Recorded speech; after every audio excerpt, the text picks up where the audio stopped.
अरे कविता ऐकावी त्यांनी आणि कौतुक करावं त्यांनी. क्या बात आहे. अहो. माझे पण ते परममित्र आहेत. अहो. त्यांचे भाऊ नाशिकला होते ना, हो. ते त्यांचेच भाऊ, हो. लहान भाऊ त्यांचे. अरे बापरे, नाशिकला त्यांनी कविता ऐकली. हां बस बाबा कविता तुझी. हां हां. कोणची कविता ऐकली होती ती? तुकोबा आणि आजोबा ती कविता. हां हां हां हां.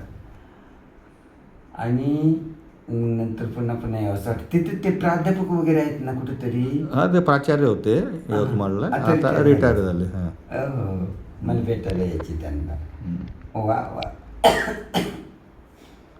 तर ही गोष्ट कविता कधी लक्षात घ्यायची, कधी अशी बारीक कुठं असते, कधी चिमटीत पकडता यावं लागते. नाही तर तुम्ही वाजू पाचोळा गोळा करण्यात अर्थ नसतो. डोळ्याच्या पापणीने उचलता आली पाहिजे. हो हो हो. कवितेची अशी गंमत असते.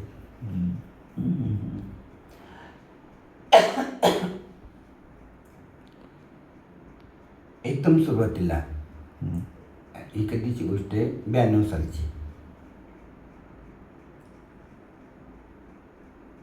पुण्याला बोलवलं मला,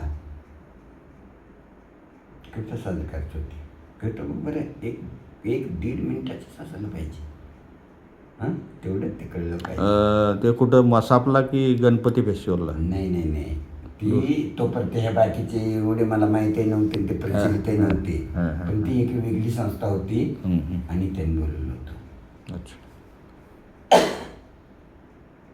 तिथं कविता सादर केली मी, जास्त विस्तार नाही करत. हे असंच असतं, हे असंच असतं, हे असंच असतं, समजलं तरीही बोलायचं नसतं. ते शिकारी कुत्रे लागलेत मागे, ते शिकारी कुत्रे लागलेत मागे, ते पकडतीलच तरीही पळायचं असतं, ते पकडतीलच तरीही पळायचं असतं. इथं जगण्याच्या किमती आभाळाला भिडल्यात, इथं जगण्याच्या किमती आभाळाला भिडल्यात, तरीही रांगेत उभं राहून छटाकभर का होईना ते घ्यावंच लागतं. बरोबर. पायाखाली पृथ्वीच्या पोटात लावा धडपडतोय वरती येण्यासाठी, पायाखाली पृथ्वीच्या पोटात लाव्हा धडपडतोय वरती येण्यासाठी, तो कोणत्याही क्षणी उफाळेल, तरीही आभाळाकडे पाहून हसायचं असतं, तरी आभाळाकडे पाहून हसायचं असतं. वा, बस. क्या बात. अरे एवढीच कविता. कविरत्न पुरस्कार मला त्यावेळेस 92 साली. 92 साली.